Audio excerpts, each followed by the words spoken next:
Good afternoon. I'm Deborah Wall. I'm the Deputy Archivist of the United States, and I'm pleased to welcome you to the William G. McGowan Theater here at the National Archives to hear Chris Matthews tell us about his new biography of Robert Kennedy. Welcome also to those of you who are joining us on YouTube. Before we get started, I'd like to tell you about a few programs coming up here in the next few days. Tomorrow, November 10th, we open our new exhibit, Remembering Vietnam. We'll also present 3 related programs tomorrow. 2 authors will be here to talk about and sign their books, 6 Years in the Hanoi Hilton and Women Vietnam Veterans, Our Untold Story. Later in the afternoon, members of the North Carolina Vietnam Helicopters Pilots Association will share their memories of their Vietnam experiences and tell us about the 3 Bell helicopters you probably saw outside the building on your way in. On Saturday, November 11th, we will present 3 more programs related to our new exhibit. First, Frances O'Rourke Dowell will help us see Vietnam through the eyes of a child as she discusses her book, Shooting the Moon. Later in the afternoon, we'll show the film We Were Soldiers, and in the evening, we'll celebrate the 35th anniversary of the Vietnam Veterans Memorial with a panel discussion that includes the founder of the Vietnam Veterans Memorial Fund, Jan Scruggs. To find out the exact schedule and to learn more about these and all of our programs and exhibits, consult our monthly calendar of events online at archives.gov. Another way to get involved with the National Archives is to become a member of the National Archives Foundation. The foundation supports our work, especially our education and outreach programs like the one we're at right now. You can pick up an application for membership in the lobby or become a member online at archivesfoundation.org. So on to our program today. Chris Matthews, probably best known for anchoring Hardball on MSNBC, has had a long and eventful career covering American politics. As a U.S. Senate aide, presidential speechwriter, and top assistant to the Speaker of the House, he's witnessed the last years of the Vietnam War, Watergate, and the Reagan years from within the political arena. During his 13 years as Washington bureau chief for the San Francisco Examiner, he covered some of the biggest stories of the late 20th century and every presidential election since 1988. The book we'll hear about today, Bobby Kennedy, A Raging Spirit, is his 8th book and the 3rd one about the Kennedys. An alumnus of Holy Cross, Matthews did graduate work at the University of North Carolina at Chapel Hill. As a Peace Corps volunteer, he served as a trade development advisor for 2 years within the Kingdom of Swaziland, and he holds 34 honorary degrees. Ladies and gentlemen, please welcome Chris Matthews.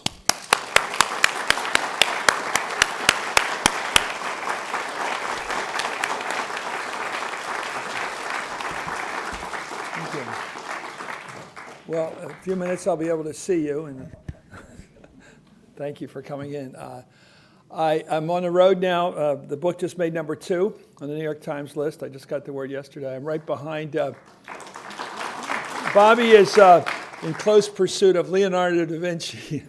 So it's an Irish-Italian fight, not unfamiliar in the big cities. I want to talk about why I wrote the book, how I got started with it, and then I'll take your questions. It obviously is reflective of today's politics in a kind of a mirror image, the opposite of what we have today. It's about a person who had empathy, who tried to bring us together across racial lines, and who had a moral compass. He wasn't perfect, but he had a moral compass. He did think about right and wrong. He cared about compassion. He spoke about what's unacceptable. He kept saying things are unacceptable in this country. And he knew we were a great country. He wanted us to be a good country. So different than today. So I first got the idea about him long before I was writing books. I was a Capitol policeman. I was just starting. It was a patronage job, like Harry Reid had one, Mike Barnacle had one. These were jobs you would get from senators, and you'd work for whatever reason. Maybe you had connections. I didn't have any connections. My deal was I'd work in the office of Senator Frank Moss, the last liberal senator from Utah, and I worked there in the daytime answering complicated mail and writing short things for him, and then learning how to write, and then working from 3 to 11 as a policeman. And I had a 38 special, and I looked like a cop. I wasn't really, but I looked like one. The only dangerous part of my job was walking out on Pennsylvania Avenue for supper. It was dangerous back then. The crime was terrible back then. The police had, in the police headquarters, they had little X where all the murders were. We could go to the Dodge Hotel, which was at North Capitol and E, right where my building is now, for all the chicken you could eat for $1 because they wanted people with guns in there, police officers. They wanted us all sitting near the cash register. And that's where Johnson used to live, and all those people used to live back in those days. The Dodge Hotel. So when I'm a cop, you have a lot of time on your hands when you're working an 8-hour shift, and you listen to people. And a lot of the people I worked with were West Virginia guys, real country boys. A lot of them were double dippers. They were MPs in the military or whatever. But they were country guys. And this was in the middle of the Vietnam War was still going on. It was 1971, and I was a college kid, and they were the working guys. And one of them, memorably, took me aside, and he wanted to tell me what was going on. And this is when the hard hats were fighting with the long hairs. The whole thing was going on, the class war over Vietnam. And he said, Chris, why do you think the little man loves his country? And I said, why? He said, because it's all he's got. I've always remembered that. They don't have a big, beautiful family. They don't have great real estate. They don't have great incomes.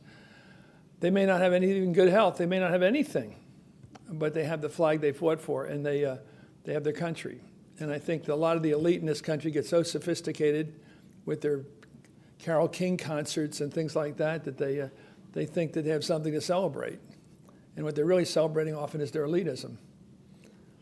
And the other thing I remembered from being a cop was there was a building engineer I worked with. I hung out with him. I didn't work with him. And this guy watched senators. He's almost like a Margaret Mead anthropologist. He was watching senators, which I love, trying to figure these guys out.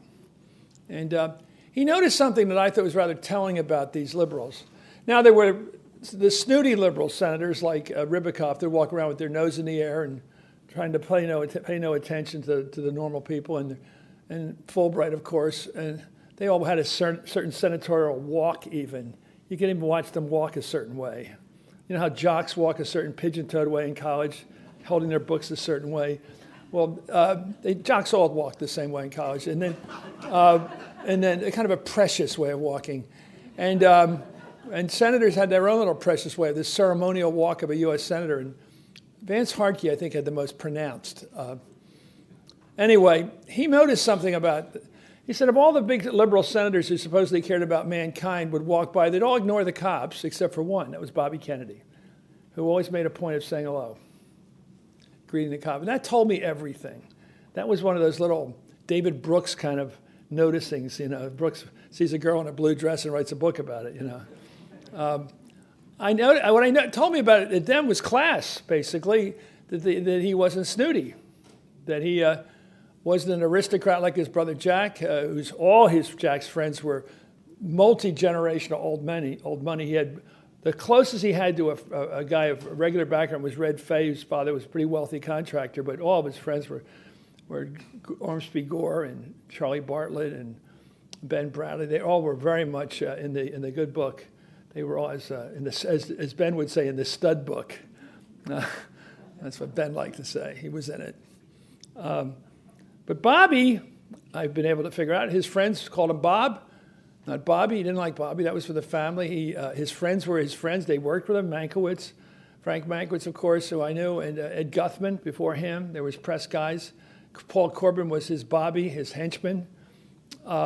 People like, they were his band of brothers, Ed called them. He treated them as his fellow fighters, just like Henry V. They bled with him.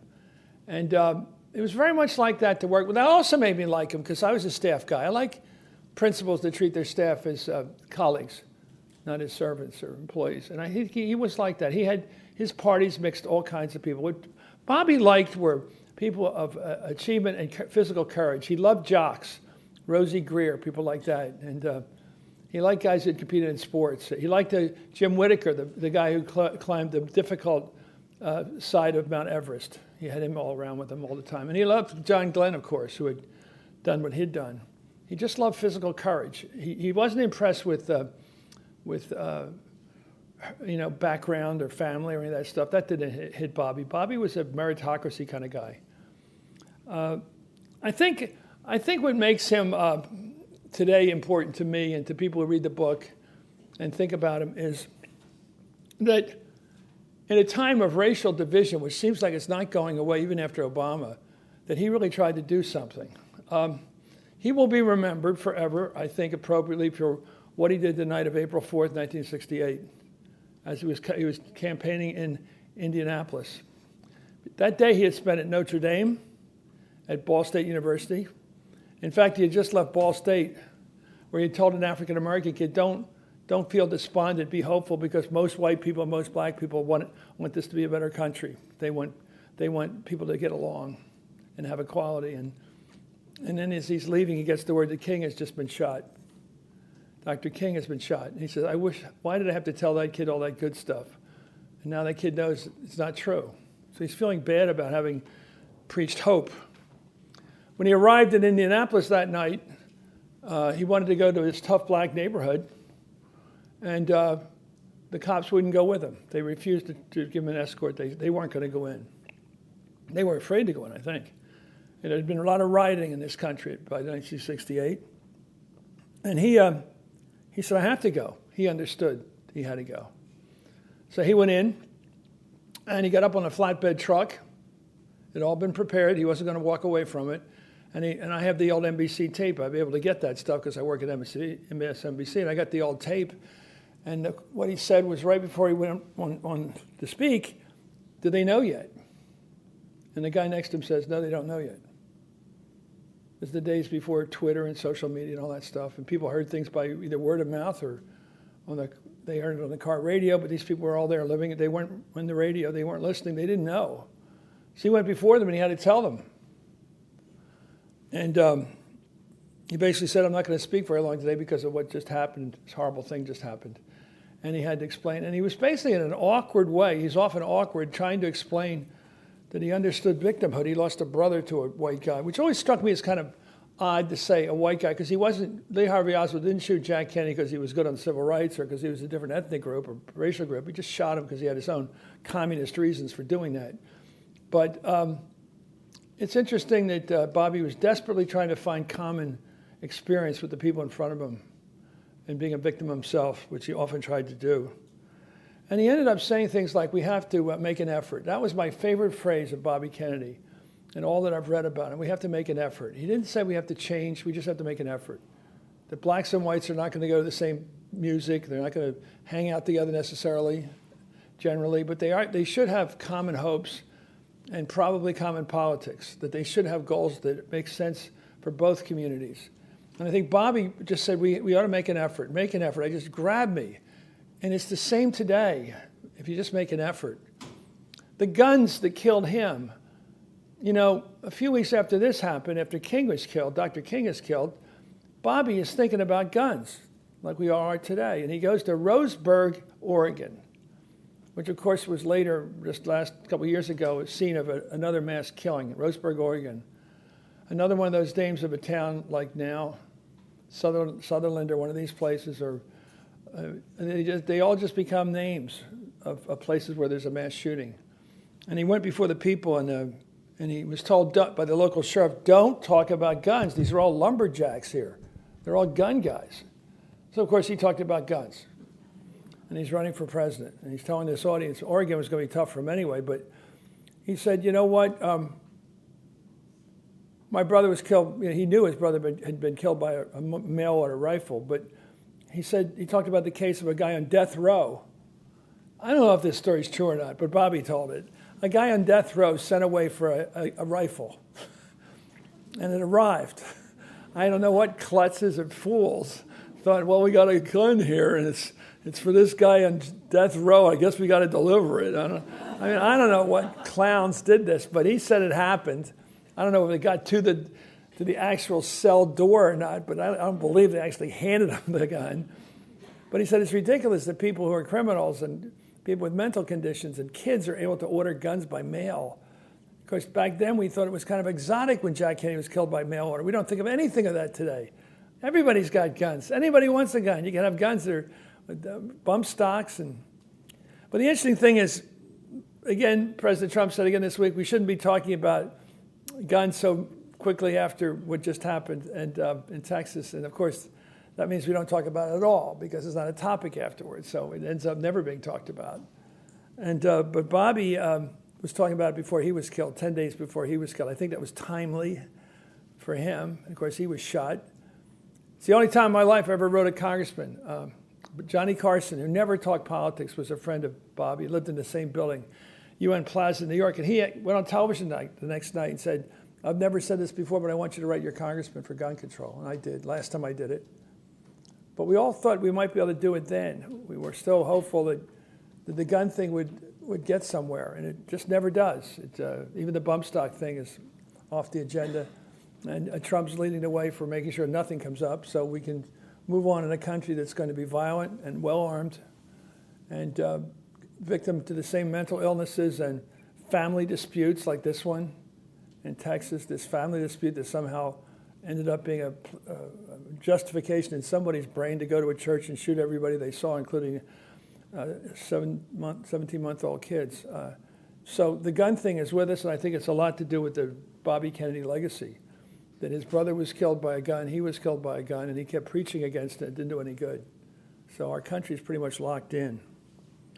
What I've noticed in the book, in writing about it all these years, is that politicians today, and not just Trump, seem to be the same person they are at the end of their careers as they are from the first day we hear of them.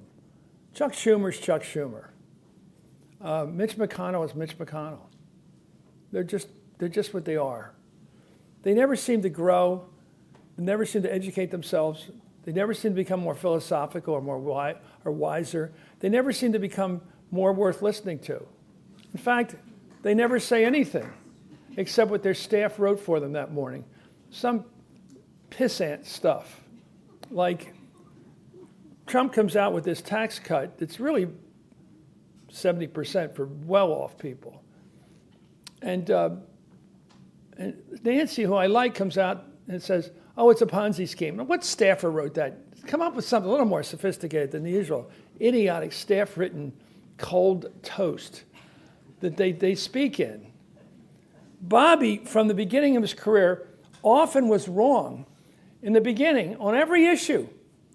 And he said, Arthur Schlesinger, who I've come to treasure, said, politics, I heard him say this out at the Aspen Institute Ideas Festival one time. He said, politics is essentially a learning profession. You must learn every day, like a dentist keeps up with the manuals. You're always learning people, who they are, what they care about. You learn the issues of the policy questions. You learn foreign policy. You learn about the world you're supposed to be legislating for. You try to figure it out. You should be all the time. Today, all they do is raise money. They don't try to figure anything out. Bobby's career was figuring things out. He went to work for Joe McCarthy in the beginning. He loved the guy. They were both anti-communists. We're all anti-communists. And he thought it was worthy to put up with McCarthy. In fact, he loved the guy. And then he saw McCarthy drinking all the time. He saw him following the lead of that terrible person, Roy Cohn. And he saw him abuse witnesses, and he saw him demagogue. And within a few months, and Bobby actually did some good work for him. He found out that the British were secretly sending strategic materials to the Red Chinese at the very time that the Red Chinese, as we call them then, were fighting our guys in Korea on the battlefield. And for some reason, the British thought it was fine to just keep arming them with oil and everything else. And he broke that story. And even Doris Fleeson, a very liberal columnist, points out this is the rara avis, the rare bird where McCarthy got something done, some good investigation done by the Permanent Subcommittee on Investigations. But Bobby had had enough. He went to McCarthy and said, you're ruining yourself. This guy Cohn is killing you. You've got to stop all this flamboyant nonsense. And he went on the other side. By the next January, John McClellan, the Democratic member, hired him as the Democratic counsel. Within months, he was going to war. He and Scoop Jackson and the others, Symington, were going to war with McCarthy. And he was definitely going to war with Roy Cohn, who said, the only reason you came back as a Democratic counsel was to get me. That's how Roy thought. He was a narcissist, of course. He's a friend of Trump's. Anyway, I once saw Roy Cohn up in the balcony when I was working for Tip, and I had some power back then. And I said, what the hell is Roy Cohn doing here? for a Reagan speech. So I went and found out who gave him his seat. It was Mario Biaggi. I thought it was interesting.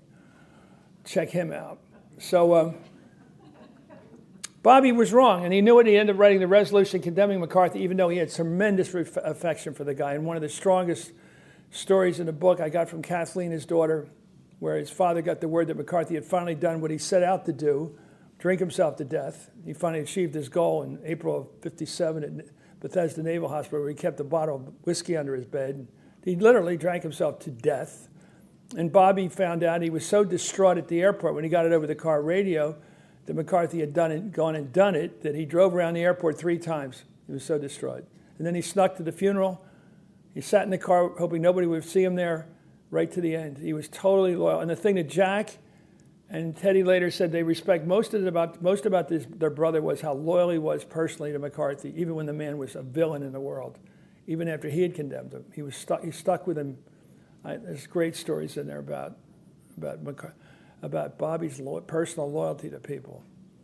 And the other thing he knew, when you get into the civil rights era, when Harry Swofford and Louis Martin got President Kennedy, Jack, to call Mrs. King when her husband was arrested, Bobby went nuts thinking that was going to kill them in the South. And he thought about it for a day, and next thing you know, he's getting on the phone with the judge and getting him out. Bobby was always fixing himself. He was learning. The Cuban Missile Crisis. By the way, before I get to that, the civil rights thing, Bobby said, I didn't stay awake at night worrying about civil rights, but finally, thanks to John Sigenthaler, who was his top aide, who got his head bashed in by a lead pipe and being with the Freedom Riders, Bobby, according to John Lewis, said that's when he got into the game himself. That's when he felt something personal was going on. In fact, Harry Belafonte said his heart moved. So Bobby became very much a civil rights fighter. He went to war with Ross Burnett. He threatened them with federal troops, brought in federal troops finally. He said, if anybody touches James Meredith, shoot that guy. He was serious about protecting Meredith, the first student. And Meredith was a great American. He was an Air Force veteran. He'd done everything right in his life, and all he did was apply for admission to his state university, Ole Miss. And they kept putting it off and putting it off. They wouldn't say they weren't going to admit him because there's no way not to admit him because of his qualifications. And Bobby said, we got to get this guy in. He did the same thing standing up to George Wallace. He was hated in the South for it. In fact, when his brother was shot, Bobby said to Ed Guthman, who was with him out at Hickory Hill, I thought it would be me. He thought he'd be the one to get it. And so the Cuban Missile Crisis, his first instinct was bombs away until he heard people like Dean Acheson talking about bombing the people of Cuba, who were just people. And many of them were betrayed themselves by a guy who claimed he was a Democrat and promised elections and lied and ended up being a vassal state of the Soviets. He said, we're not the Empire of Japan. We're not Tojo. We're not going to go in and bomb a bunch of people. That's not American. Basically, after thinking about Berlin and all the other consequences of invading, he thought the moral issue was the one that got him. We are not a country that does sneak attacks and kills thousands of people because they happen to be there. That was the America. I think Iraq changed that record, unfortunately. I hated what we did in Iraq. Anyway, killed a lot of people, 100,000 people we killed. Bobby was always learning, always getting better. As I said, he wanted a great country to be a good country. And later in life, when his father finally had that debilitating stroke and got out of his way, thank God, his father was not a good influence. He began to be the good guy that he always was in his heart. And he began to think about the villains of the world. As a family member said, he discovered that the villains of this world tend to create their own hells on earth. In fact, when you think about it, the right always wants to focus on the mass killer themselves. They love focusing on the mass killer. And the mass killer is almost always dead. It's very convenient, by the way, to focus always on the mass killer because you focus on his mental condition or whether he's fighting with his mother-in-law. Or let's focus on that. It's of no value to think about those things because those things are always going to be with us. There's always going to be fights with mothers-in-law. There's always going to be disputes. There's always going to be people with mental illness. What can you change about mass killings? The instrument. You can focus on guns that shoot X many shots per hour, per second, per minute, where you can shoot 26 people in less than a flash, including children. They never want to focus on that stuff. And so Bobby was thinking about gun control, not about who shot his brother. He accepted the Warren Commission. He accepted on ballistics, fingerprints, he saw all the archival information. He said in March of '68, he always had a little doubt that it might be somebody behind it, a mobster or somebody, because he had spent so much of his life going after mobsters. But he wasn't spending a whole lot of time thinking about it. He told Frank Mankiewicz, when he was talking to him about Jim Garrison from Louisiana, that crazy guy down there, the kind of guy Oliver Stone would like, he basically said, we keep an eye on it if anything develops, but don't bother me with this stuff much. He wasn't going to sit and chase after conspiracy theorists. So he basically put his focus on the victims. And so the last 5 years of his life, he went looking for victims. He went down to the Mississippi Delta, and he saw kids living in fourth world conditions with distended stomachs, kids who were raised on nothing to eat but molasses, just enough sugar to keep moving, to keep animate, like I saw in Africa, distended stomachs and kids. And then he went out west. He was originally bored to go out. Why are we going on this trip? And he ended up meeting Cesar Chavez, and he was amazingly just taken with the guy. And a lot of it was his spiritual journey. Bobby was trying to find a connection between his religion, which he had. He was very much a Catholic Christian. He really did believe in Jesus. And when his brother was shot, Chuck Spaulding heard him in his room talking to God. Why? It wasn't just praying, it was why. And he wanted to connect the religious belief he had with good works. And so he wanted to understand at the end, what makes Cesar Chavez get up in the morning? What makes him go on these hunger strikes for 50 days? And why does he care so much in his heart for these people? And what's the religious piece of it? The same with Dorothy Day. He got very much into Michael Harrington and The Other America.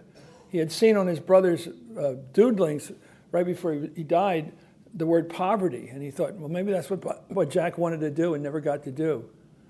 So he ended up being this spiritual guy, doing good things and trying to find the spiritual meaning of what he was doing.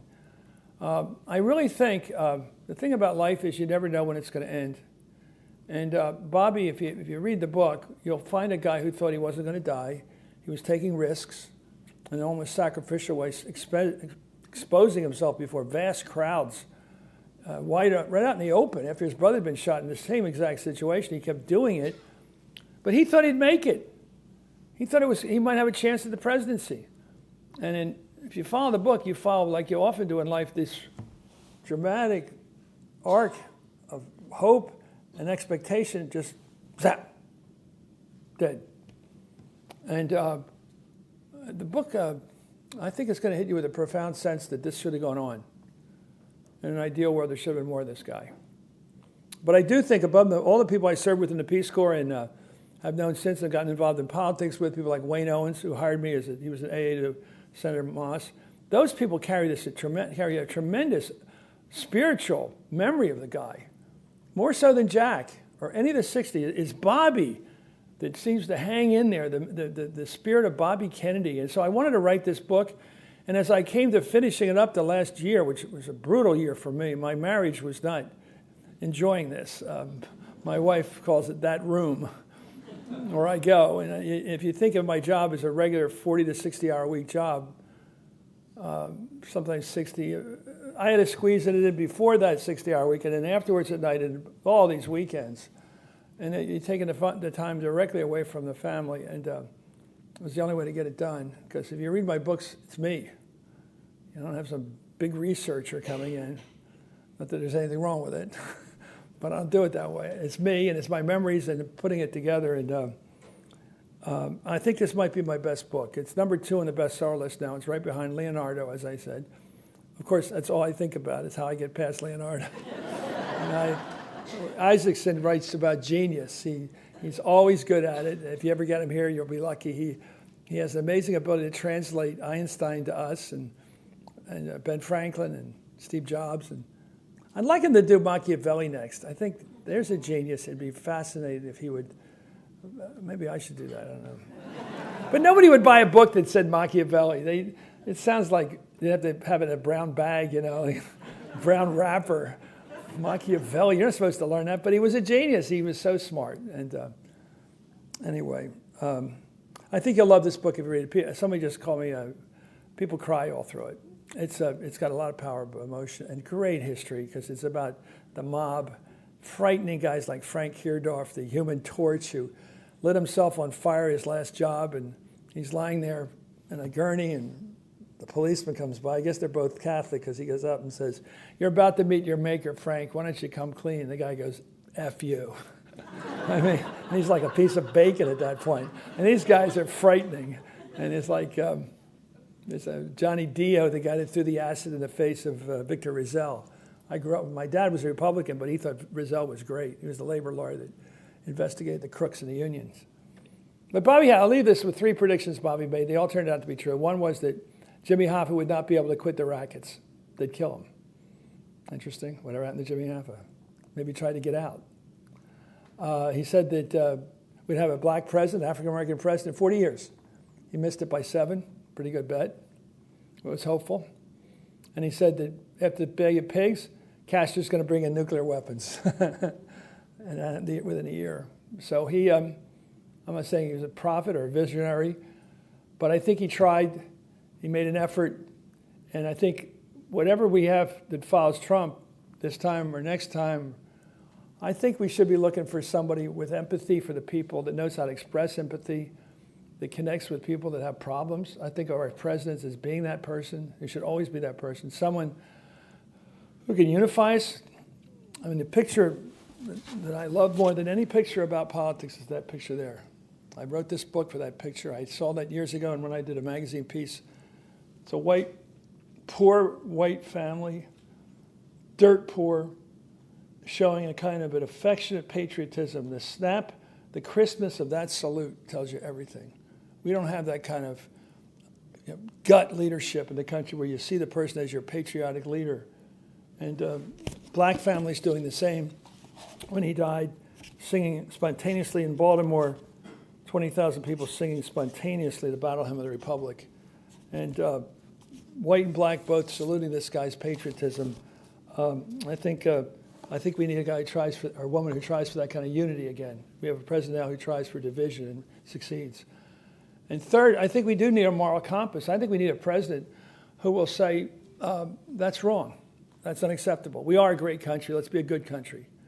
I just think we miss the heart. I think it's not even political. I think Republicans are being, I think what happened Tuesday was a national, but mostly a suburban sense of embarrassment. I think embarrassment is what happened on Tuesday. And the Democrats are almost brain dead, but maybe they'll take advantage. I keep saying politics is not a seesaw. When one guy goes down, the other side may go up, but they're not necessarily worthy of going up. They're just the alternative, the cold side of the pillow. You try, okay, tired of that one, let's try the other side, But they're not always worthy of the attention they get. I hope that we have a resurgent Republican Party and a resurgent Democratic Party. I think it has to have a heart and be the guy who says hello to the cops. We miss that. And now I will take questions. But there's a ritual here, and it's right there, and it's right there, and we'll do this for a while. Thank you. First. Thank you very much for your presentation. I've heard the word depression used to describe Senator Kennedy after his brother's death. Would you comment about that? Well, I don't know if it was clinical or not, but people have said he was physically destroyed, that you could see it, that he didn't have any life in him. Well, I think that happens in families where you lose children. And his brother was almost like that in terms of Lem Billings said that Jack wouldn't have reacted that way if Bobby had been killed first. He would have been able to, he was a sunnier personality. Bobby had that proclivity for moodiness already. In fact, his brother called him Black Robert in the beginning. He was a guy who liked being alone. Jack hated being alone. Jack had Dave, what's his name, Dave Powers, stay with him and turn the light off in his room at night before he left him every night. Jack didn't want to be alone for 1 minute. Bobby couldn't care less. But yeah, he was a brooder. I don't think there was some talk about that, being an extreme depression, but I know how that Kennedy family deals with things. I was down interviewing Ethel for this, and she was great. She answered all the questions. And I think one thing is they just surround themselves with huge numbers of children. I think they have life all around them, so they don't brood. I mean, Ethel's got kids running. She always has some Irish assistant running around, some Irish-speaking accented priest floating around. She just lives in this world of life, Irish life, and I think that's how they get through it. Bobby thought, after Teddy was almost killed in that plane crash in '64, that God was against him. He said, there's something going on here. I mean, the pilot gets killed, his aide gets killed, and Teddy gets a back broken. And they'd already lost Joe Jr. in the war. He had lost Kick, his sister, in the war. She was in a plane crash. Planes especially, but then her husband, he gets killed, Billy Hardington. I mean, Rosemary is a good old nice guy. I haven't talked about the villain of this book, Joe Kennedy, and the lobotomy, which was totally awful and unnecessary by any standard of life. He shouldn't have done it, and the doctor shouldn't have done it. Basically removed her personality. I think he found different ways to deal with all that. He started going out with the actors in London on the West End who was playing a character like Kick. Remember, that's in the book for a while. Chiltern Hundreds. It's a play that was sort of like a rich American marries a British royal and a British aristocrat. It's very much, he had his ways of dealing with things, and he did it. He ran for the Senate. That kept him going. He enjoyed not liking Lyndon Johnson. That kept him going. Thank you. I don't think it was clinical. Yeah.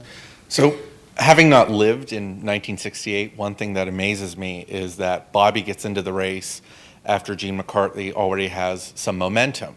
Yeah. And it amazes me because I view politics today as being very highly cynical. So I was wondering if you could shed some light on kind of how does Bobby kind of take the momentum away from McCarthy to ultimately almost get to the nomination. Well, he was a bigger name. I mean, McCarthy, I loved McCarthy. We all did. I mean, Gene McCarthy was a hero because he was our father's age and he took on Johnson and said this war's no good. Nobody else was saying that. Howard Lowenstein was trying to find somebody to do that. But Gene, I really liked him. But Gene, I think he had decided to get out of politics almost by then. He quit in 70. Bobby, on the other hand, had 72 waiting for him. He was going to be president in 72. And the one thing he really wanted was to bring back the Kennedy White House, the new frontier. And when he ran for president in March 16th of 68, he was basically potentially sacrificing the whole thing, the chance of a restoration. Gene was wistful, a little bit irresponsible. We loved him. He was Adlai Stevenson come back to life with a lot more charm. He wasn't Bernie. He was Adlai. He wasn't Bernie at all. There was nothing weird or cartoonish about him. He was very Bernie. He wasn't like Bernie. He wasn't. And there was something urbane and sophisticated about him. He was like the professor you would have loved, and who had no interest in you personally, and you loved that too, because it showed he had complete disdain. He was the kind of personality you don't mind looking down on you. It was McCarthy was great, and I would go. I was at Chapel Hill. Every afternoon, I'd go racing over to the Student Union building. They had a TV there, and I'd watch Cronkite and Severide talk about the battle up in New Hampshire. It was spectacular stuff. And he upset Johnson. Bobby, I think it's fair to say Bobby probably wouldn't have gone in, and Bobby's problem was they were both fighting for the same students. And at the end, I have in the book what Bobby, his deal was he was going to make him Secretary of State to try to get him out of the race, but I don't think he would have gotten out of the race. So the anti-war minority vote, which was a minority vote, would have been split, and Humphrey would have gotten the majority vote, probably backing of all the kind of machine-type political organizations like the Philadelphia Democratic Machine under James Tate. They were all sticking with that regular mentality. It would have been very hard for him to win, but he would have. How much better the world would have been if Bobby had come to Chicago instead of the students throwing the turds with the razor blades in them and the cops fighting with them. It was horrible. That was a horrible time in American life. Nothing good came of that convention. And if Bobby had come there, he would have made a fight of it. And almost all those delegates were untethered. They weren't controlled in those days. They could vote. Their bosses could say, we're going with him. Who knows? But it would have been a better thing for the country if it had a real debate at that convention instead of just the horrific police riot and the students that, some of these guys were not students who showed up. They were bad guys, and it was just terrible. Anyway, I don't know who would have won. But he got in because McCarthy opened the door. He thought McCarthy was going to help him because McCarthy killed the myth that Johnson was unbeatable. Mm-hmm. But Johnson would have lost the Wisconsin primary big time. That's why he quit. Who was it? One of the top guys came to him and told him that the numbers are gone. You got to get out. And he did. Thank you. Why can't I remember the other? Kenny O'Donnell, and the other one was Larry O'Brien. It was Larry O'Brien that came to him, yeah. Thank you very much for being here today, and thank you for your words. I'm wondering, throughout your research, what was some of the most interesting and meaningful things you learned about Robert Kennedy's trip to South Africa in 1966 and his Day of Affirmation speech there? Well, I thought I had a witness, and it turned out I didn't. I was in the Peace Corps in Swaziland, which we had some people there who had been silenced by the South African government and banned, they called it. You couldn't speak in public, you couldn't meet in groups. And some of them had come to Swaziland, I got to know them. And of course, South Africa was a strange country. It had it had Bernard, what's his name? Christian Bernard. And they had, he was doing heart transplants. In many ways, it was the most sophisticated society. At the same time, it had these morality laws that were all about race, and the people had to carry tickets around and tell them where they're allowed to live. And it was pretty horrendous. And so you'd pick up the newspaper over there, which I read all the time, and you'd get the strangest society around you. You couldn't figure it out. It was sophisticated European society in many ways, and yet this awful apartheid mentality. And really rough anti-black mentality. And Bobby went there, though, however, in a wonderful way to disarm his critics. So he gives that speech. Adam Walensky, I believe, had most to do with writing it, maybe Richard Goodwin a bit. And it was the best speech he ever gave, certainly the best prepared speech. And he talked about a country that had been settled by the Huguenots, and then by the Dutch, and then by the British, and how each one had taken over from the one before it, and how it had never been able to resolve its relationship with the indigenous people. And everybody thought he was going to talk about South Africa, and he was talking about us. And so what he wanted to do was to show that the United States was a little further along on race, but we weren't morally different. We were just a little further along, And I thought it was a way of arresting the attention of people that we're very suspicious of. What was the point of going in there and trashing a country that was scared of black rule? You're just going to make them more angry. And I thought he had a way of talking to them that may have helped history move along a bit. Students loved him. I mean, it was nothing. I don't think he'd ever been through anything like it, because I knew those white students there, And I had, when I covered the 94 race, 94 election, and I saw people waiting in line for miles in the sun, with no water or tea or bathrooms or anything, just waiting in line to vote. It was all because of Mandela telling them this is the way we're going to do it. We're going to do it by election. Too bad Mandela was too old to save his country. Is in rotten shape right now because they've got terrible leaders like Zuma. And but there was a woman waiting in line who said to me, "This is the day I waited for my whole life," and she was white. So I think there was a lot of that optimism, and John Kerry's wife was one of those people that went to Witwatersrand, who were very much part of the student movement back then. And I think that he talked to the idealism of the South African student in a way that reverberated all the way back here. And nobody else was doing this. Bobby was doing that. So that's what I know. I thought it was great. It's too bad about South Africa. They should have never gone to apartheid. It didn't help. They should have just accepted change and hoped that they had moderate black leaders and done what they could to support them. And but it's been tough in Africa. Kenya had moderate leaders, and that it's not good today. The same old fights between Odinga's kid and Kenyatta's kid. Uhuru is against the other Odinga. It never end. These tribal things don't end. So I could talk about that for a long time, but it's tough. Tribalism is very tough, and it's real. It is. It explains Mugabe, because he's a Shona.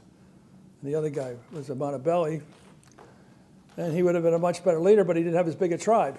And democracy doesn't always solve all our problems. Yeah. As a fellow returning Peace Corps volunteer, Where were you? Nicaragua, 3 Nicaragua. years. Nicaragua, yeah. I just want to thank you for your service and also for being a role model within the Peace Corps community. Thank you.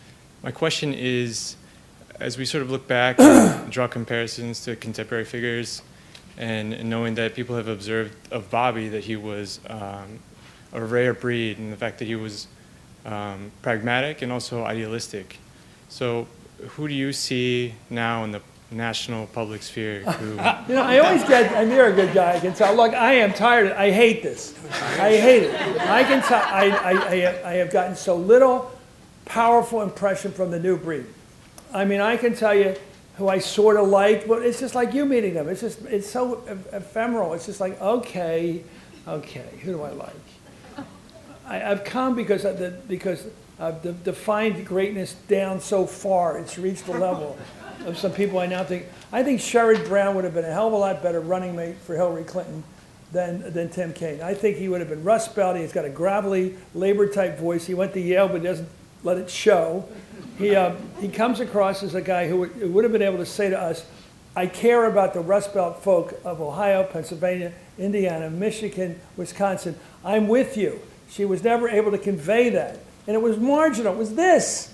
All she had to do was convey a little more empathy for those kind of working class white people. Instead of acting like I'm with Carole King and the elite and we're all celebrating and having concerts and what the hell are we celebrating? What's the party about? And they all do it, you know? Let's talk about how we like Meryl Streep one more time. It's all elite. It's just elite. And people get it. We're not part of that. We're just not part of it. And they feel cut out and they weren't invited to the party. And she should have found a way of saying, I want you at the party.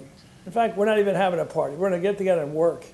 And it just seemed like an elite. I'm sorry. I'm not knocking it. I don't blame Hillary. The whole thing was done wrong.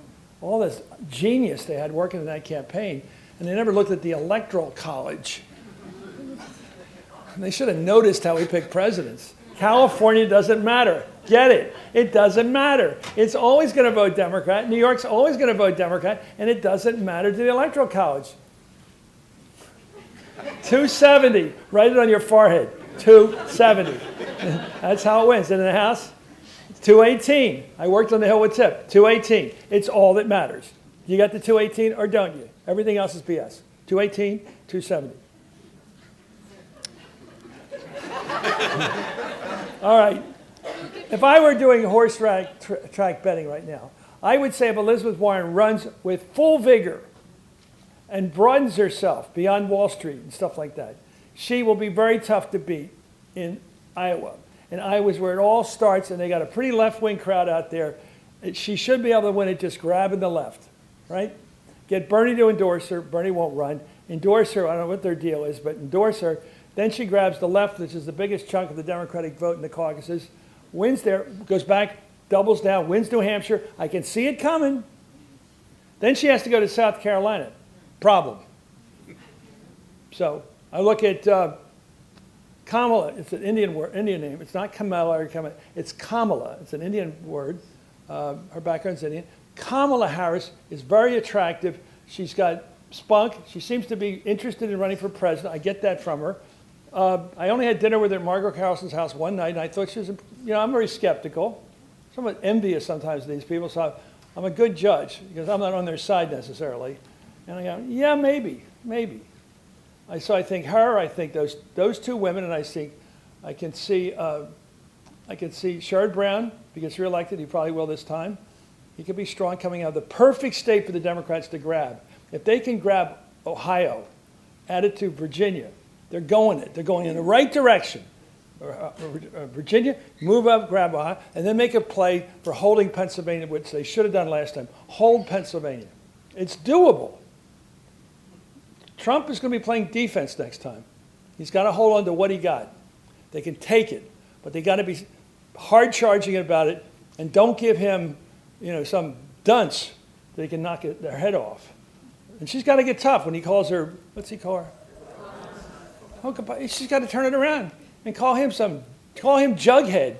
I mean, just if you get into this name calling, It's free fire. Once he calls you a nickname, you've got the free shot back. Why don't they ever know that? Once he calls you a stupid name, it's, we're on the 6th grade playground. Is that where we are right now? Okay, that's where we are. Let's play that game. I'll play that game, Jughead. And certainly the newspaper headlines will be saying Jughead. By the way, Pocahontas is kind of fun. I thought it was fun once. You don't have to say it 1,000 times. It's fun. It's not the worst thing anybody's ever done. But, she should be able to knock it right back at him. But, low energy Jeb was low energy Jeb. He had this sort of canine way of turning his head to the side when he couldn't understand things. What was this? What was this about? Who's going to elect the president who's running for president? I don't understand. And Marco was sweating like Vesuvius. I mean, throwing the water around. That was so funny. I mean, the guy did lunge for the water that time. They just opened themselves up. I don't know. And one last thing. So I like those. I'm really tired. It's just when you get tired, you can't remember all the names. From Minnesota. I like both senators from Minnesota. Klobuchar and Franken is fantastic. By the way, listen to the book. Don't buy the book. Read the book. I mean, listen to the book in the car. My wife Kathleen, she's Democratic Party chair of Maryland now, and she's riding back and forth to Annapolis every day. I got to tell you that this book is one serious book and one riot too. It's both. I don't know if Franken can run or not, but maybe seen as too snarky. But what the heck? It'd be fun with going against Trump. I like all them. I don't quite understand Delaney running.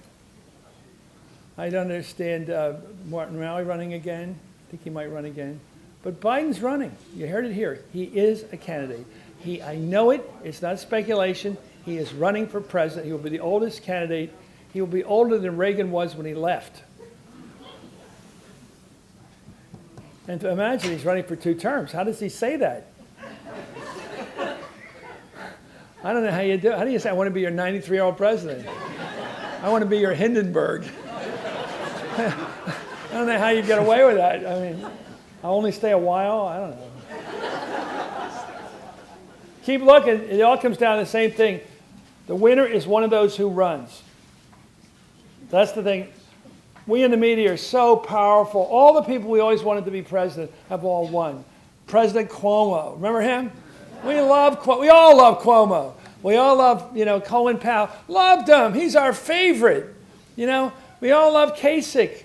We love John McCain back in, what was it, 04. We loved him. The people we love never win.